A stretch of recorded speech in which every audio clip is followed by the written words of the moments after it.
सदरक्षणाय खलनिग्रहणाय या ब्रीद वाक्याला काळीमा फासणारी एक संतापजनक घटना अकोल्यात उघडकीस आली आहे।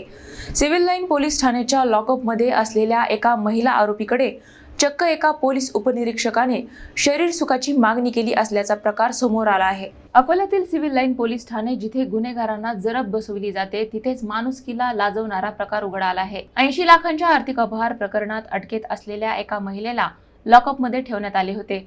मात्र याच ठिकाणी तैनात असलेल्या ASI राजेश जाधव यांनी मर्यादा ओलांडली। आरोपी महिलेच्या मुलीबद्दल अश्लील चौकशी करत पैशाचे आमिष दाखवून त्याने रात्रभर मुलीला स्वतःकडे पाठवण्याची मागणी केली। हा धक्कादायक प्रकार समोर येताच आर्थिक गुन्हे शाखेचे प्रमुख अनिल जुमळे यांनी तातडीने घटनास्थळी धाव घेतली। संतापलेल्या जुमळे यांनी संबंधित ASI ला जाब विचारला आणि रागाच्या भरात त्याच्या कानशिलात मारण्यासाठी हातही उगारला। मात्र समोरचा अधिकारी पोलीस वर्दीत असल्याने त्यांनी स्वतःला आवरले। या घटनेचा व्हिडिओ व्हायरल झाल्यानंतर पोलीस वर्तुळात प्रचंड गोंधळ उडाला असून अकोला पोलिसांची मान शरमेने खाली गेली आहे। पोलीस ठाण्यासारख्या सुरक्षित ठिकाणी जर महिला सुरक्षित नसतील तर दात कुणाकडे मागायची असा गंभीर प्रश्न आता उपस्थित होत आहे।